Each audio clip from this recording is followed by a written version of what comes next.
The first time I realized my neighbor was about to destroy her own life, she was standing in my driveway, holding an iced vanilla latte and smiling like she'd already won. "You have 14 days, Mr. Walker," she said, tapping a folded HOA notice against my chest. After that, the wall comes down. I remember looking past her shoulder at the storm clouds gathering over the pine trees and thinking, you really don't understand what you're doing. Most people think this story started because of a retaining wall. It didn't. It started years earlier with water, and with a woman who couldn't stand being told no. My name is Ethan Walker. I'm 48 years old, retired hydraulic engineer. For nearly 25 years, I worked across the Gulf Coast designing flood control systems, drainage corridors, and stormwater mitigation projects. Hurricanes paid my mortgage for most of my adult life. Every time a storm wiped out a town, somebody called engineers like me to figure out how to stop it from happening again. After a while, you start noticing something about water. Water never argues. It never threatens. It never gets emotional. It simply follows the rules of physics and eventually exposes every mistake people make. My wife, Laura, says that's why I became quieter after retirement. Maybe she's right. When you've spent decades watching rivers erase roads and floodwaters carry away million-dollar homes, you stop believing people are in control of nearly as much as they think they are. 3 years before all this happened, we moved to a neighborhood called Willow Creek Estates outside Chattanooga. Nice place on the surface. Big front porches. Fresh landscaping. American flags on half the houses. The kind of neighborhood where everyone waved when they drove by, but secretly kept score of each other's lives. The house we bought sat on the lowest lot in the entire subdivision. That's why it was affordable. The realtor called it seasonal drainage accumulation. I called it a future lawsuit. My son Mason helped me survey the property that first summer. He was 16, sarcastic, stubborn, and smarter than he realized. We'd spend weekends walking the yard with measuring equipment, while neighbors watched us from a distance like we were building a rocket ship. My daughter Lily usually sat on the back porch reading books with an inhaler tucked beside her. She'd struggled with respiratory issues since childhood, and every time standing water collected behind the house, the humidity made her miserable. That's what nobody in the HOA ever understood. The retaining wall wasn't some vanity project. It wasn't about landscaping. It wasn't about property value. It was about protecting my family. The wall took months to design properly. Mason and I poured concrete ourselves. We reinforced drainage channels underneath, installed pressure relief outlets, graded runoff paths. Every decision had a purpose. The first major storm after construction proved it worked perfectly. While neighboring yards turned into muddy ponds, ours stayed dry. That's when Vanessa Crow noticed us. Vanessa was president of the Willow Creek Homeowners Association. Divorced, wealthy, retired early from a medical equipment company, and completely obsessed with controlling every detail of the neighborhood. She fined people over mailbox paint. She fined people over lawn ornaments. She once fined a family because their teenage son parked his truck in the driveway for 3 consecutive nights. People laughed about her when she wasn't around and obeyed her when she was. The first time she walked onto my property, she didn't introduce herself. She just stood there staring at the wall. "That color isn't approved," she said. Not hello. Not welcome to the neighborhood. Just that. I wiped sweat from my forehead and looked at her. "Good afternoon to you too." She ignored the comment completely. The association guidelines specify river sandstone beige. That section is clearly darker. I followed her finger to a small corner of the wall. Truth was, Mason had accidentally used the wrong paint bucket on that section. A patch maybe 3 feet wide. Nothing more. Most reasonable people would have mentioned it politely. Vanessa filed a formal violation notice 3 days later. $500. When Laura saw the letter, she just shook her head. "You could repaint that in 20 minutes. I smiled. That's not what she wants. What does she want? I looked out the kitchen window toward the street. She wants to see who bends first. And unfortunately for both of us, I wasn't very good at bending. By the end of that summer, the violation notices started arriving almost weekly. First the paint, then the height of a drainage grate, then landscaping visibility, then supposed architectural inconsistencies. Every letter carried the same message. Comply. Submit. Fall in line. What Vanessa didn't know was that while she was obsessing over a paint color, I'd already discovered something buried underneath the edge of her property. Something that explained why her basement never flooded. Something that should never have been there. And once I understood what I was looking at, I realized this neighborhood argument was headed somewhere much bigger than either of us imagined. I found the pipe completely by accident, and honestly, if Vanessa hadn't spent so much energy trying to force me into submission, I probably never would have noticed it. About a week after receiving another violation notice, I was walking the northern edge of my property after a heavy rainstorm, checking soil saturation levels out of habit more than anything. Old engineers never really retire. We just find new places to overanalyze. I was pushing a steel probe into the ground when it suddenly struck something hollow. At first, I assumed it was an abandoned irrigation line, maybe construction debris left behind by the original developers. But when I leaned closer, I heard something strange. A faint vibration, almost like a distant mechanical hum traveling through the soil. That got my attention immediately. The next morning, I came back with a shovel. A few inches down, I uncovered a section of industrial PVC pipe. Not residential grade. Not even close. This thing was massive. The kind of pipe you'd normally see connected to commercial drainage infrastructure. And the moment I saw the direction of the slope, my stomach tightened. The line originated uphill, from Vanessa's property, and it discharged directly toward the natural drainage basin that ran through my backyard. I stood there staring at it for nearly a minute before I started laughing. Not because it was funny, because suddenly everything made sense. Vanessa's house sat on the highest point in Willow Creek Estates. Beautiful property, finished basement, climate-controlled wine room, imported flooring she bragged about every chance she got. The problem was that high elevation comes with groundwater pressure. During major storms, water naturally accumulates beneath foundations. Any engineer could tell you that. Somewhere along the line, years before she bought the house, someone had installed an underground pump system to redirect that water downhill, straight into my section of the watershed. The system wasn't just questionable, it was illegal. Federal floodplain regulations exist for a reason. You can't simply alter drainage patterns because you don't like where water wants to go. Water always sends a bill somewhere. The question is who ends up paying. That evening, I sat at the kitchen table spreading maps across the surface while Laura poured coffee. What are you looking at? I showed her the property surveys, the topography, the discharge routes, the pipe locations. She listened quietly. Then her eyes widened. Wait, are you saying her house stays dry because she's dumping water into our yard? Looks that way. And she's trying to force you to remove the wall that's protecting us from it. I nodded. Laura sat back slowly. That woman has no idea who she's picked a fight with. The thing was, I wasn't planning a fight. Not yet. I spent the next several weeks gathering information. Photographs, measurements, floodplain records, historical permits, everything. The more I dug, the worse it looked.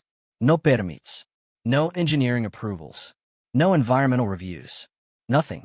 The entire drainage system appeared to exist outside official documentation. Meanwhile, Vanessa kept escalating. At HOA meetings, she'd make little comments that weren't technically directed at me, but everyone knew exactly who she meant. Some residents believe they're exempt from community standards, or individual preferences should never outweigh neighborhood interests. People would stare into their coffee cups while she talked. Nobody wanted to become her next target. One evening after a meeting, an older neighbor named Frank caught up with me in the parking lot. Frank had lived there since the neighborhood was built. Good guy, retired electrician, never involved himself in drama. He glanced around to make sure nobody was listening. You're not the first one. What do you mean? He lowered his voice. She's done this before. Apparently, over the years, multiple homeowners had fought with Vanessa. Most eventually gave up, paid the fines, removed whatever she demanded. One family moved away entirely. Another spent nearly $30,000 modifying their property after months of pressure. The more Frank talked, the more I realized this wasn't about regulations. It was about power. Vanessa needed people to lose. That was how she measured success. A few days later, The official HOA vote arrived. The board ordered complete demolition of my retaining wall. 14 days. No appeal. No compromise. No negotiation. I read the notice twice, then set it down. Laura watched my face carefully. You okay? Yep. You're smiling. I know. Why are you smiling? I looked out the window toward the backyard, because for the first time since this started, the entire picture had become crystal clear. The wall wasn't just protecting my property anymore. Without realizing it, it had become part of the pressure management system protecting hers too. Remove the wall, and the hydraulic balance would change. Not immediately, but eventually, especially during a major storm. And hurricane season was only weeks away. Laura studied me for a moment. Ethan, I'm not going to do anything. I know that. Look, I'm serious. What are you thinking? I leaned back in my chair. I'm thinking consequences don't need my help. The demolition crew arrived the following Monday. 3 trucks, heavy equipment, construction barriers, the whole production. Vanessa showed up 10 minutes later wearing white pants and oversized sunglasses, carrying one of those expensive coffee drinks that somehow become part of certain people's personalities. She walked across my lawn, smiling. Last chance.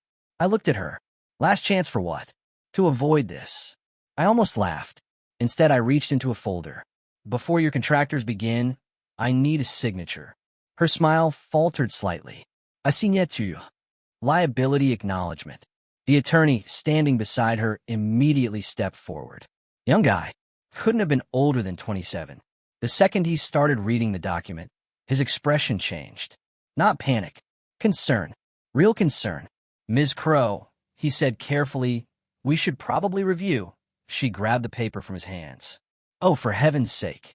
Then she signed it. Fast. Arrogant people almost always sign quickly. Confident people read. Arrogant people assume. I still remember the sound of the pen scratching across the paper. She handed it back. There. Happy. Very. The lawyer looked like he wanted to disappear. The wall came down over the next several hours. Concrete cracked. Equipment roared. Months of work collapsed into rubble. Mason watched for maybe 20 minutes before walking into the garage. I found him later lifting weights with enough force to rattle the shelves. You okay? No. Fair answer. Lily sat upstairs watching from her bedroom window. Laura spent most of the afternoon pretending to drink coffee. And me? I simply observed. Because by then, I had already filed documentation with the county engineering department, the state environmental office, my insurance company. I mailed copies, stored backups, recorded everything. People think revenge is dramatic. Most of the time it isn't. Real consequences are usually boring. Forms, emails, signatures, timestamps, patience. The strongest weapon in any dispute isn't anger. It's documentation.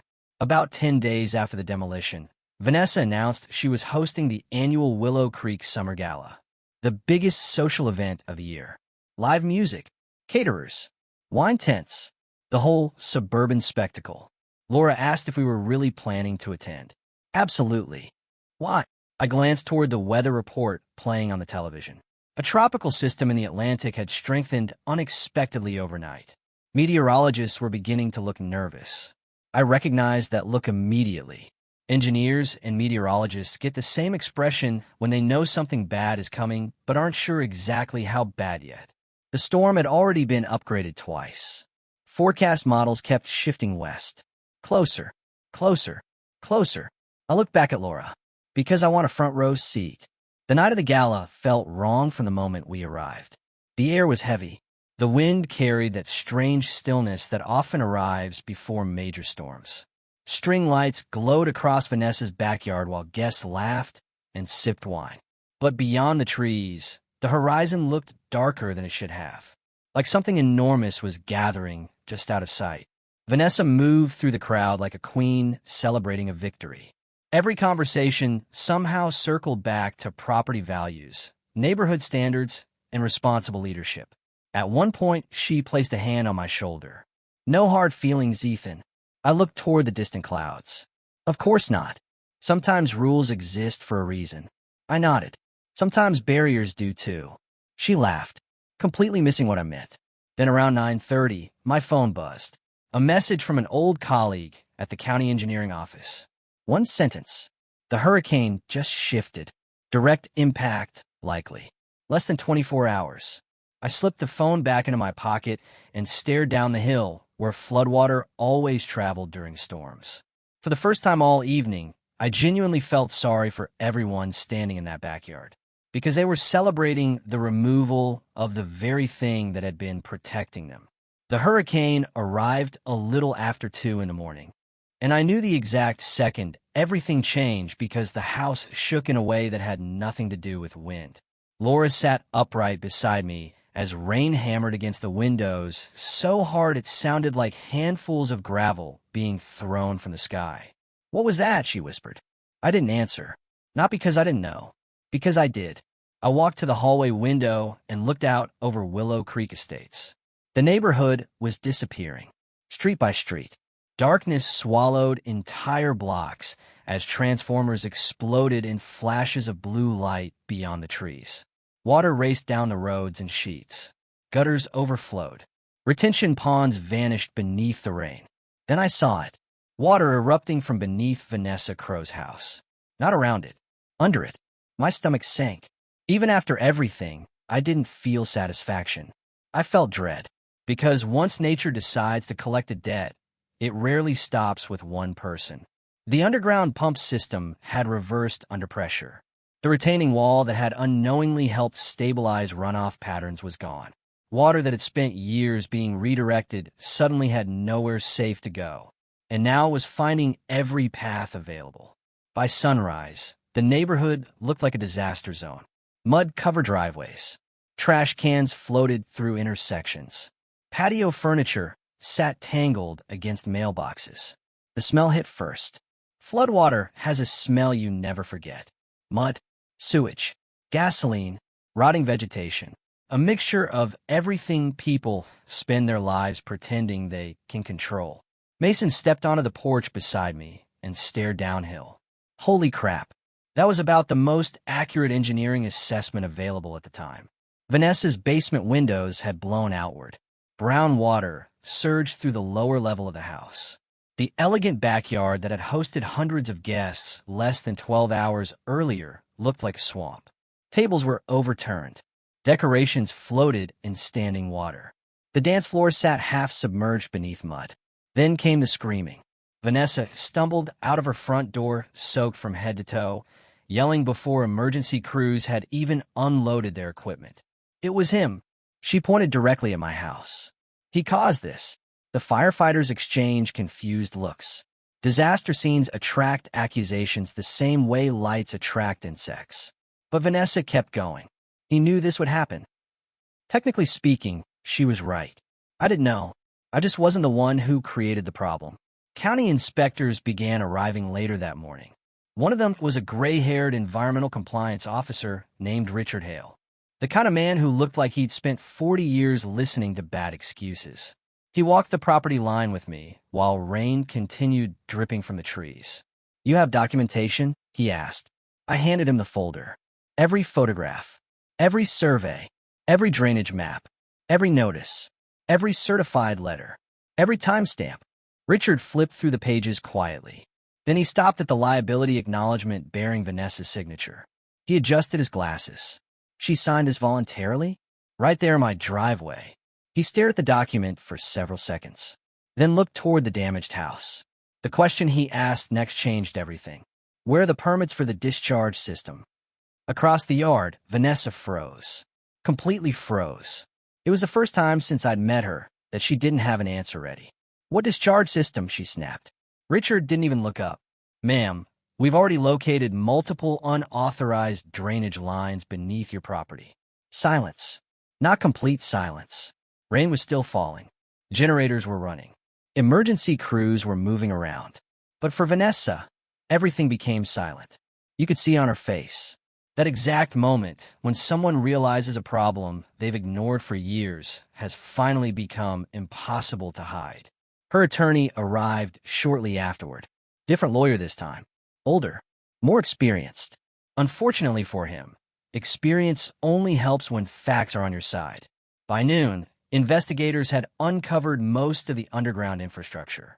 Industrial pumps, unpermitted excavation, unauthorized discharge routes. Everything connected directly to Vanessa's property records. And once the investigators linked the illegal drainage system to the HOA-ordered demolition, the entire situation exploded. The insurance company denied coverage. Environmental agencies launched enforcement actions. Neighbors began calling attorneys. Within weeks, lawsuits were everywhere. Families whose homes suffered flood damage sued the HOA. Several sued Vanessa personally. The association tried distancing itself from her decisions, but board meeting records told a different story. Every vote, every notice, every enforcement action, everything was documented. The same paperwork culture Vanessa had used to intimidate people for years ended up becoming the evidence that destroyed her. The irony wasn't lost on anyone. 6 months later, her house entered foreclosure. The HOA itself collapsed shortly afterward under legal expenses and settlement costs. The neighborhood eventually voted to dissolve the association entirely. One afternoon, nearly a year after the hurricane, I drove past what had once been Vanessa's house. A foreclosure sign stood in the yard. The landscaping was overgrown. The shutters needed paint. For a moment, I just sat there, not celebrating, not feeling victorious, just thinking. Because the truth is, life isn't nearly as clean as people want stories to be. Villains don't always see themselves as villains. Sometimes they're just people who become so obsessed with being right that they stop listening. A month later, Mason and I rebuilt the retaining wall. Bigger this time, stronger, fully permitted, every document filed, every inspection approved. Lily spent that autumn breathing easier than she had in years. Laura sat beside me one evening watching the sun disappear behind the trees while fresh concrete cured in the distance. "You ever feel bad for her?" she asked quietly. I thought about that for a long time, longer than she probably expected. Finally, I nodded. "A little." Laura looked surprised. "Really?" "Yeah." After everything, I watched the clouds moving slowly across the sky. People think consequences are satisfying. And sometimes they are. I smiled. But mostly they're just sad. For a while, neither of us said anything. The wind moved through the trees. The neighborhood was quiet again. Peaceful. Almost ordinary. Eventually, Laura rested her head on my shoulder. And I found myself thinking about that first day. Vanessa, standing in my driveway, holding her coffee, smiling like she'd already won. The truth is, she could have stopped the disaster at almost any point. She could have listened. She could have asked questions. She could have chosen cooperation instead of control. But pride has a funny way of making people deaf. And water doesn't care about pride. It doesn't care about status. It doesn't care about titles, money, authority, or HOA presidents. Water follows the truth. Eventually, and sooner or later, the truth reaches everybody's front door. So now I want to ask you something. If you were standing where I stood, knowing what I knew, would you have warned Vanessa one final time before the hurricane arrived? Would you have pushed harder to make her understand, even after everything she did? Or would you have stepped aside and allowed her to face the consequences of her own decisions? Let me know down in the comments, because people still disagree about this story whenever I tell it, and honestly, even now, after all these years, I'm not completely sure what the right answer is.